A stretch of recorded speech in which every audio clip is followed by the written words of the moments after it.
Hey guys, so I wanted to do this video. I was going to do it as a podcast, but obviously we need a little bit more of a visual here. But I thought that this was just something super fascinating that a lot of people are completely unaware of. And it has to do with the location of your acne or breakouts. There are so many teenagers that are struggling with their skin and they are getting put on these antibiotics for months. Some of them are on antibiotics for years. Often they're rotating antibiotics, and we are assuming that all acne is related to bacteria. And in reality, there is definitely some acne that is associated with bacterial issues. But if we are using an antibiotic for an extended amount of time and not seeing improvement in the acne, then we really have to start thinking differently, and we have to think about the other possibilities. And when we're talking about acne, obviously there's all different types of skin issues. So when it comes to cystic acne, we have to definitely think about blocked glands or blocked lymph nodes that could be dealing with toxins or infections. And we also want to really think about the location of where the breakouts happen consistently. So what you're seeing here is you're actually seeing facial maps. And these facial maps are on the foundation of Chinese medicine. And on the right, what you see is meridian points. So when you go to an acupuncturist and they put needles in all different parts of your body, what they're doing is they're putting needles in meridian points, and those meridians are tied to different organs or different parts of the body. And what you'll find is that certain meridians that are tied to organs can be blocked for a variety of different reasons. But when we're talking about meridians, is that there are meridians that are in the face, they're in the hands, they're in the ears, but they are all connected back to vital organs within the body. So you could easily be having a breakout in the same area of your face that is actually tied to an organ. And when it comes to the organ, there is always many possibilities as to what is going on with the organ. That usually takes a little bit further of testing to figure out, okay, is the organ struggling with a toxicity issue? Is it dealing with a fungal issue? Is it dealing with a bacterial issue? Is it dealing with a parasitic issue? Is it dealing with a viral issue? Because all of those are possibilities. So if we take a look at the diagram or the face to the left, so this is giving us some insight as to what areas are associated with what. So if you are the person that is having a lot of breakouts on your forehead or even above your eyebrows, so the forehead is associated with the heart and the small intestine. So when we're talking about breakouts in these areas, you have meridians that are they're paired. So the small intestine as well as the cardiovascular system are paired together. So this could easily be an issue with infections that are in the blood, or it could be associated with the small intestine. So again, when we're talking about breakouts on the forehead, this could easily be resolved by just cleaning up the diet, or making sure that we are taking different things that are very cleansing to the small intestine. In addition to that is we also have an area in the forehead that is also associated with the bladder. And the bladder, when we're talking about people that are having reoccurring urinary tract infections, we could easily have issues in the bladder, even in times that we don't have the active symptoms of a UTI. So if we have these chronic issues in the bladder, that can definitely be associated with breakouts on the forehead as well. So the biggest area that we always see is going to be in association with the chin. So a lot of times when we're talking about the chin, a lot of physicians will say, oh, well, it's hormonal. And yes, that's definitely a possibility, is when you're talking about the chin, it could be hormonal. But if you look to the right, what you're going to see is that teal blue meridian called LI. LI obviously goes around the mouth and even comes together in the chin. So that stands for large intestine. So if you are having gastrointestinal issues, if you have colitis, if you have proctitis, if you have irritable bowel syndrome, irritable colon syndrome, this could be one of the reasons why you're getting constant breakouts around your mouth and even to the sides of your nose. And I know for me personally, that was a huge area that I had breakouts consistently as a teen as well as even an adult. So the round the mouth can be very much associated with the large intestine, but also if it is on the chin, there's always a possibility that there can be a hormonal component. The thing that's interesting about this, though, is when we're talking about the large intestine, small intestine, this is, what we classify as the digestive system, and the digestive system is very much connected to the liver because the liver and the digestive system communicate with each other. So we could easily have involvement of both of those organs, which will play a role in the hormones because your liver gets rid of excess estrogen. So easily you could have problems that start in the large intestine, which causes some minor breakouts around the mouth. But then as your colitis or your gut issues, become more chronic, aka you have them for longer periods of time, then that can start to impact the liver, which then impacts the hormones. And then all of a sudden you're getting more cystic acne on your chin. So there's definitely a trickle down effect that can happen. And you can see too, is just even in this area, like the handle, like for a male with the handlebar mustache, that area is very tied to the large intestine. So if you're getting a lot of breakouts on your cheeks in this area, that's definitely going to be associated with the lung. But your lung, again, is also paired with another organ from the Chinese medicine standpoint, and it's lung and large intestine. So we could easily have these breakouts here, and then even going more into the cheek that is associated with the lung, but closer to the mouth is going to be more associated with. But again, we can have more breakouts that are happening in the cheek area that's going to be more associated with the lung. I know that for females, a lot of us struggle with puffiness under the eyes. So when we're talking about puffiness under the eyes, this can definitely be due to kidney issues. So kidney issues can create a lot of fluctuations in our blood pressure, which will then create issues with water retention. So this can cause us to maybe have some fluid buildup in our legs and ankles. As women, we can sometimes have varicose veins. We can notice that we have marks around our ankles from where our socks were. And then we can also notice that we get a lot of puffiness underneath the eyes.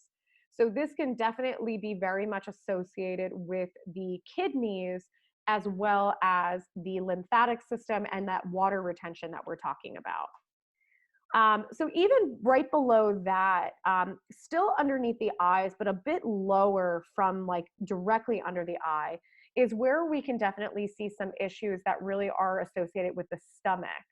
And you can even see with the white lines that are on the right diagram with the areas right below the eyes, ST stands for stomach. So when we're talking about stomach, we're talking about, reflux, indigestion, some heartburn. If we have different issues in the stomach, maybe we have bacteria in the stomach, maybe we don't have enough stomach acid, we can definitely see some breakouts in the middle of the face on the cheeks that's higher than where that lung map would be. So these are definitely some things to take a look at. And then when it comes to not just skin issues, but also even patterns of headaches.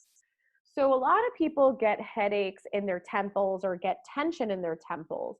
Some people even have headaches that wrap around over the ear all the way to the temple. So when we're talking about the pairing of organs in Chinese medicine, we're also talking about liver and gallbladder, which are both connected, not just from a Chinese medicine standpoint, but also from just anatomically, the liver and gallbladder are connected and work together.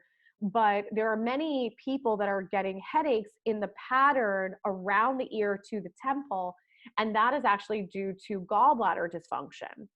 And in addition to that, if you're also getting breakouts on the sides of your head, right where the temples would be, or you're getting a lot in between your eyebrows, that actually can also be associated with liver and gallbladder as well.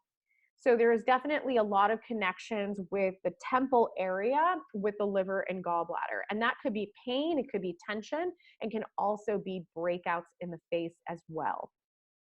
So if we have a lot of issues happening in the middle of the face, so middle of the forehead, even down into the nose area or on top of the bridge of the nose, what you're seeing on the right side with the yellow, it says GV. GV stands for governing vessel. Governing vessel is associated with your cardiovascular system and your larger blood vessels that go down into the thorax. So when we're talking about circulation and we're talking about cardiovascular function, if you do have a lot of issues on that midline area, especially on the nose, that could be an indicator that there are some issues that are happening from a blood perspective. And this could definitely tie to having excess glucose in your blood. Maybe if you have low blood sugar, your blood sugar might be on a bit of a roller coaster when you eat. If you are pre-diabetic or diabetic, you can definitely have circulatory or cardiovascular issues because all of that excess glucose is floating around in your blood. So in addition to that, there are many other possibilities when it comes to the blood. It could be anemia issues. It could be lack of iron. It could be lack of B12. It could be certain infections that affect the red blood cells. Certain infections that fall in that category is an infection called Babesia. Babesia is a common co-infection to Lyme disease. And then there are many fungal disorders that can affect our blood cells. And there are even infections like malaria. I know that people think malaria is, very, very rare, especially here in the US, but that is definitely not always the case. But there are many systemic issues that can happen from a toxicity standpoint. So when we're talking about the exposure to heavy metals like mercury and aluminum and other types of or toxins that even come from our personal products, these are also things that can get into the blood and affect our red blood cells, which then again can create different patterns of headaches, having a lot of pain in the center of the forehead, but it also can create different breakouts on the midline of the face as well. So the point of doing this was to really help people to understand that your breakouts are not just bad skin. This is not genetic per se. And this is not just about dousing your face in a ton of creams, lotion, face masks, getting very expensive facials. This is sometimes less is more. And it's also about looking internally. I know that there's many people that have, read up on different things and they've said, I gave up dairy and I felt like my skin improved. Well, if you were that person, it's really important for you to maybe think back to where the location of your breakouts were, because chances are you could have had breakouts on your cheeks, because when we're talking about the lungs, you get a lot of mucus production when you're consuming dairy. And then dairy can be very inflammatory to the gastrointestinal system. So you also could have been having issues around the mouth, which would have signified inflammation in the colon. You could have also had some issues in the small intestine, which would have caused more breakouts on the forehead. So when you look back on your breakouts, or you even look at your current breakouts, it's understanding that everything comes from within. And a lot of times we're putting things onto the skin that are being marketed to us that are indeed very, very toxic. When you start to actually look into personal products and the amount of toxicity that exists, it is frustrating and alarming. But I definitely would recommend utilizing an app called Think Dirty. Think Dirty is very helpful because you can actually plug in products that you're currently using to see if they are toxic or how toxic they are. And then you can also find safer alternatives. But more importantly is being able to know that there are things that you can do to help your skin from an internal perspective. And this could be a really good guideline. Because if you are having different issues that are really stemming from, say, more of the liver, gallbladder, There are very simple liver gallbladder flushes that exist. If you're having more issues that are, or you're having more breakouts that follow the stomach meridian, then you might cut out certain foods like gluten and dairy, or other foods that cause that indigestion or heartburn, and you might see a change in your skin. And again, if you are having a lot of that hormonal, cystic, really painful acne, this might be liver, but it also might be tied with the large intestine as well. So use this as a guide to help you to get a better understanding as to why you might have certain breakouts. And in the event of trying things on your own and hitting a plateau, obviously IWG can be such a great guide because we can really target where is the problem truly coming from. But secondary to that is everything that we recommend that would help to improve that organ is customized to you based off of your DNA. So it takes out all of the guessing and questions, and it allows you to know exactly what you need to help improve your gallbladder or help improve your respiratory system, etc. So you can get extremely, extremely specific and personalized, opposed to giving the antibiotic a year of time and finding little to no results with it. So I hope this was of value to you guys. And I hope this gives you insight as to why you might be having certain breakouts and how you can actually be proactive about improving your skin. And then again, in the event that you hit a plateau, you can get better testing to really decipher what is the exact thing that you need to do in order to improve your skin overall.